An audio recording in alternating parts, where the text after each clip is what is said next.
بسم اللہ الرحمن الرحیم۔ ایک دفعہ حضرت علی رضی اللہ تعالیٰ عنہ کی بارگاہ میں ایک شخص حاضر ہو کر کہنے لگا، یا علی، دنیا میں کچھ لوگ دیکھنے کو ایسے بھی ملے ہیں جو امیر خاندان میں پیدا ہوئے، جب ان کا وصال ہوا تو اس وقت بھی وہ امیر ہی تھے، ان سے کبھی بھی رزق ختم ہی نہیں ہوا، لیکن اس کے ساتھ ساتھ دنیا میں ایسے لوگ بھی پائے جاتے ہیں جو چند عرصے کے لیے امیر ہوتے تو ہیں لیکن وہ بعد میں پھر سے غریب ہو جاتے ہیں، رزق ان لوگوں سے چھین لیا جاتا ہے۔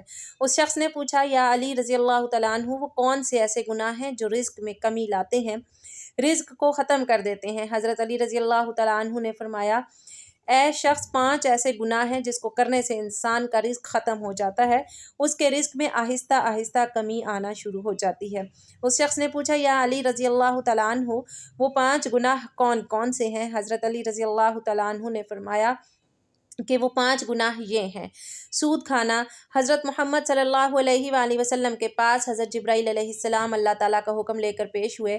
حضرت جبرائیل علیہ السلام نے فرمایا، اے اللہ کے نبی صلی اللہ علیہ وآلہ وسلم، جو لوگ سود کا کاروبار کرتے ہیں، سود پر چیزیں لیتے اور دیتے ہیں، ان لوگوں کو روز محشر اس طرح اٹھایا جائے گا کہ ان کے چہرے مسخ کر دیے جائیں گے۔ ایک بار حضرت محمد صلی اللہ علیہ وآلہ وسلم لوگوں میں خطاب فرما رہے تھے، آپ نے فرمایا، لوگوں، تم میں سے کوئی اپنی ماں کے ساتھ زنا کرنا پسند کرتا ہے؟ لوگوں نے جواب دیا، یا رسول اللہ، نہیں، ہم کو ایسے گناہ سے سخت نفرت ہے۔ حضرت محمد صلی اللہ علیہ وآلہ وسلم نے فرمایا کہ اتنا گناہ ماں کے ساتھ زنا کرنے کا نہیں ہے جتنا گناہ سود کا کاروبار کرنے والے کو ملتا ہے، جو سود کا مال لیتا اور دوسرے کو منافع رکھ کر دیتا ہے۔ رزق کے کم ہونے اور رزق کے ختم کرنے کی اصل وجہ سود کھانا ہے۔ حضرت شیخ سعدی رحمۃ اللہ علیہ فرماتے ہیں کہ ایک بار میں ایک نیا مکان خریدنا چاہتا تھا۔ میں مکان کی تلاش کر رہا تھا کہ ایک شرابی میرے پاس آ کر کہنے لگا، حضرت، فلاں محلے میں ایک مکان ہے جو بہت ہی خوبصورت بنا ہوا ہے، آپ نیا مکان ادھر ادھر تلاش کرنے کی بجائے فلاں مکان خرید لیں، میں بھی اسی محلے کا ہوں، اس طرح میں آپ کا ہمسایہ بن جاؤں گا، اس مکان میں کوئی عیب نہیں۔ حضرت شیخ سعدی فرمانے لگے، اے نادان بندے، اس سے بڑا عیب اور کیا ہو سکتا ہے کہ تو میرا ہمسایہ بن جائے، کیونکہ تو سود کا کاروبار کرتا ہے۔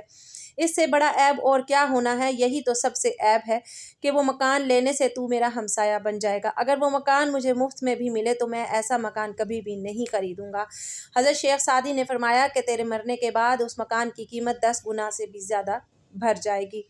حضرت علی رضی اللہ تعالیٰ عنہ نے فرمایا کہ دوسرا سب سے بڑا گناہ یہ ہے کہ تم کسی نیک اور پرہیزگار عورت پر الزام لگاؤ، تہمت لگاؤ۔ اللہ تعالیٰ قرآن پاک میں فرماتا ہے کہ جو لوگ نیک عورتوں پر تہمت لگاتے ہیں، وہ عورت جو ہر وقت میری رحمت کی آغوش میں رہتی ہے، جن پر ہر گھڑی میری رحمت کی بارش برستی رہتی ہے، جو نماز ادا کرتی ہیں، باپردہ ہیں اور متقی ہیں، جو لوگ ایسی عورت پر تہمت لگاتے ہیں، مجھے قسم ہے اپنی عزت کی، میں اس وقت تک ان لوگوں کو معاف نہیں کروں گا جب تک وہ نیک عورتیں ان کو معاف نہیں کریں گی جن پر انہوں نے تہمت لگائی تھی۔ جس طرح ماں اپنی اولاد کے خلاف ایک لفظ بھی سننا پسند نہیں کرتی، اسی طرح اللہ تعالیٰ اپنے نیک بندوں کے خلاف بھی کوئی لفظ سننا پسند نہیں فرماتے۔ حضرت عیسیٰ علیہ السلام کے پاس ایک بوڑھی عورت آئی، اس نے کہا کہ یا عیسیٰ علیہ السلام، میرے شوہر 30 سال پہلے وصال کر گیا، میں اس سے بہت محبت کیا کرتی تھی، اب ہر روز میرا شوہر میرے خواب میں آتا ہے، میرے خواب میں آ کر مجھے کہتا ہے کہ میری قبر پر آ کر میری قبر کو کھود کر دیکھو، ہر روز میرے خواب میں آ کر یہی کہتا ہے کہ ایک بار میری قبر پر کھود کر میرا چہرہ تو دیکھ لو۔ یا عیسیٰ علیہ السلام، میں بہت ہی دور چل کر یہ مسئلہ آپ علیہ السلام کے پاس لے کر آئی ہوں۔ حضرت عیسیٰ علیہ السلام نے کہا کہ آؤ، میں بھی آپ کے ساتھ آپ کے شوہر کی قبر کھودنے کے لیے جاتا ہوں۔ وہ دونوں اس قبرستان پہنچ گئے جہاں اس بوڑھے شوہر اس کی قبر تھی۔ قبرستان جا کر حضرت عیسیٰ علیہ السلام نے فرمایا کہ بتاؤ تیرے شوہر کی قبر کون سی ہے؟ بوڑھی عورت نے ہاتھ سے اشارہ کرتے ہوئے کہا کہ یا عیسیٰ علیہ السلام، یہ قبر ہے۔ حضرت عیسیٰ علیہ السلام نے قبر پر کھڑے ہو کر اللہ تعالیٰ سے رو رو کر دعا کرتے رہے۔ دعا کرنے کے بعد حضرت عیسیٰ علیہ السلام نے فرمایا، اے قبر کے اندر سونے والے، اللہ تعالیٰ کے حکم سے کھڑا ہو جا۔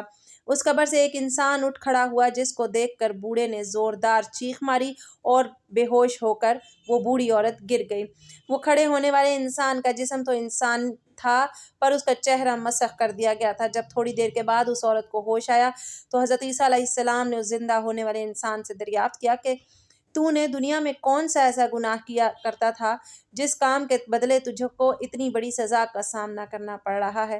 اس نے جواب دیا، حضرت عیسیٰ علیہ السلام، مجھ سے ایک گناہ ہو گیا تھا جس کی وجہ سے میرا چہرہ مسخ کر دیا گیا ہے، بگاڑ دیا گیا ہے۔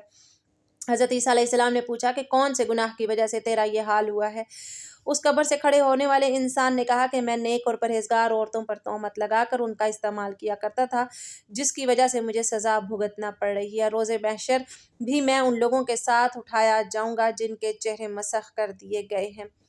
نمبر 3، حضرت علی رضی اللہ تعالیٰ عنہ نے فرمایا کہ اللہ تعالیٰ کو کسی کا شریک ٹھہرانا بہت بڑا گناہ ہے۔ اللہ تعالیٰ کے ساتھ کسی کو شریک مت ٹھہراؤ، شرک مت کرو۔ روز محشر اللہ تعالیٰ ہر گناہ کو معاف کر سکتا ہے۔